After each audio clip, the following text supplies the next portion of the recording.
মহাসড়কে দুপাশের হোটেল রেস্তোরাঁগুলোতে নির্ধারিত ইউটার্ন ব্যবহার না করে হোটেলে প্রবেশ ও বহির্গমনে যানবাহনগুলো উল্টো পথে চলার কারণে প্রতিনিয়ত ছোট বড় দুর্ঘটনায় প্রাণ হারাচ্ছে মানুষ।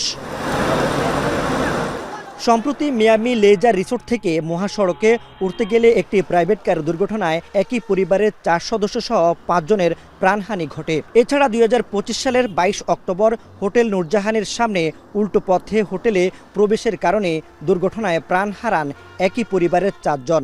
দুর্ঘটনার শিকার হয় এই ইউটেনের কারণে।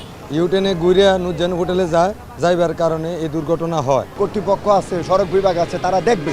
তারা যদি আইন অনুযায়ী ব্যবস্থা না নেয়, সাধারণ মানুষ ফেঁপে উঠবে, ফুসে উঠবে। এই অবৈধ ইউটার্নের কারণেই কিন্তু এখানে অনেক দুর্ঘটনা ঘটে। পাশাপাশি আপনারা জানেন হোটেল নূরজাহান, এটার মধ্যেও গত 1 বছরে 30 জনের মৃত্যুর ঘটনা ঘটেছে শুধু নূরজাহান হোটেলে আসা এবং যাওয়ার কারণে, এই অবৈধ এবং ভয়ঙ্কর ইউটার্নে। কুমিল্লার প্রায় 105 কিলোমিটার মহাসড়কের 2 শতাধিক হোটেল রেস্তোরাঁর সঙ্গে পরিবহন মালিক ও চালকদের চুক্তি রয়েছে। এর বিনিময়ে চালক স্টাফরা ফ্রি খাবার ও কমিশন পান।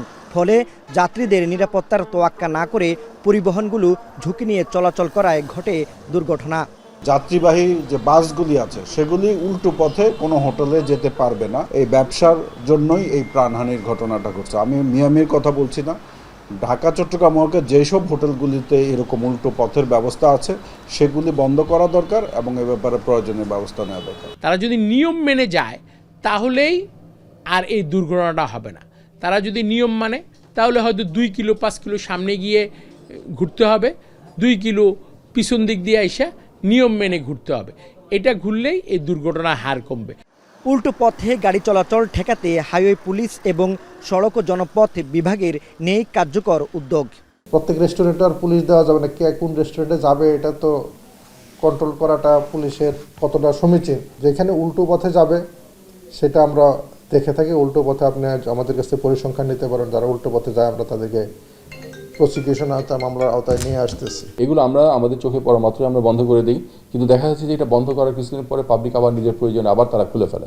তো আমরাও বন্ধ করি, তারাও খুলে ফেলে। আসলে এই প্রবলেমটা সলভ করার জন্য যেটা দরকার সেটা হচ্ছে পাবলিক অ্যাওয়ারনেস। পাবলিককে অ্যাওয়ার হতে হবে।